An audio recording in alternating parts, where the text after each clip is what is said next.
Hello friends, I am Askumar Sahu. Today, in the first session of Financing for Value Chain Management, we will be discussing about value chain finance. So let's start. First, let us understand what is the meaning of value chain finance. When financial products and services flow to actors in a value chain, enabling them to increase their returns and growth and help them to improve competitiveness in the market. This is the definition of the financial of the value chain finance. Earlier, the financing was always there for the chain of operations, but now due to innovations, different actors are now getting benefited from the value chain finance. The objective of the value chain finance is to reduce transaction costs and to minimize the risk by forming strategic alliances between the finance provider and the value chain actors. Private sector also play private sectors like microfinance institutions also plays um, a very important role in this value chain finance. Then coming to the viability of the financing arrangement, uh, this is dependent on value chain governance, relation and linkages that are built to respond to market opportunities. This works the best in the situation where there is a transparency, strong market demand of the products they're producing, trust among the actors, and repeated transaction between the firms.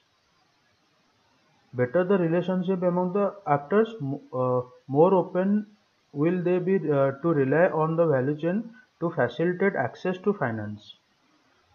So there are some ways in which the value chain actors facilitate financing. The those are screening the borrowers, disbursement or the repayment of the loans, default risk or collateral. We'll be discussing one by one. First, we'll discuss about screening borrowers. In this, the actors in the value chain can provide valuable information about the potential borrowers, which can help the financial institution screen for better reliability and to minimize the risk of the default. And then disbursement or payment of the loans. Some of the value chain actors can play a very important role in disbursing the loan as well as collecting uh, repayments on the behalf of financial institution. This reduces the transaction cost and the chances of defaulters also get minimized. And the third is default risk or collateral. One of the major challenge in traditional financing is the availability of the hard collaterals. Hard collaterals means the formal or the legal collaterals. But in value chain financing, some actors can provide collateral. With soft collaterals like direct guarantees or co-signing, assigning value to inventory in a warehouse, etc. The financial institution can evaluate the soft collateral and accept them in such circumstances where the legal collateral is not available. Even soft collaterals like purchase orders, buyers contracts, etc., can be a reasonable guarantee of repayment as long as the traditional requirements are waived off. Such soft collaterals, though not legally admissible, are a positive indication of the credit worthiness of the lending. This helps to reduce the risk of the default. Then this is a traditional financing model. The first one explain the liquidity in the supply chain.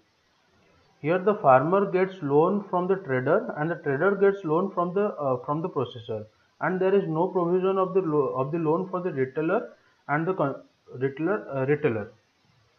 The retailers only earn money from the consumer itself. So now in the right hand side we have agriculture finance. In this the trader directly gets loan from the microfinance, and then they repay it, and the processor gets loan from the bank, and the retailer generates money from the equity fund. As you can see, there is no provision of loan for the farmers in this traditional financing model. They have to depend on informal ways of lending. So now we will be discussing about the value chain financing model. Here, as you can see, uh,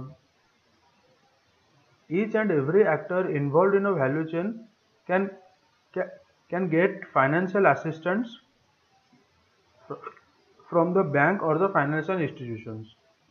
Like the retailer can get uh, loan for short-term working loans for inventory from a bank or a financial institution.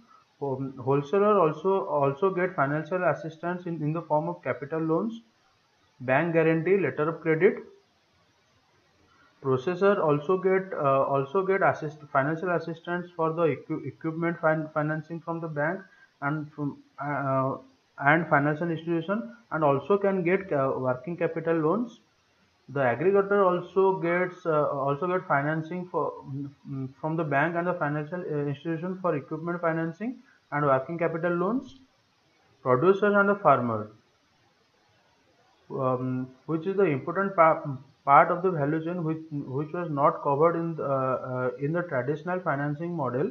They can get short-term working capital loans and also can get some financial advantages like savings and insurance.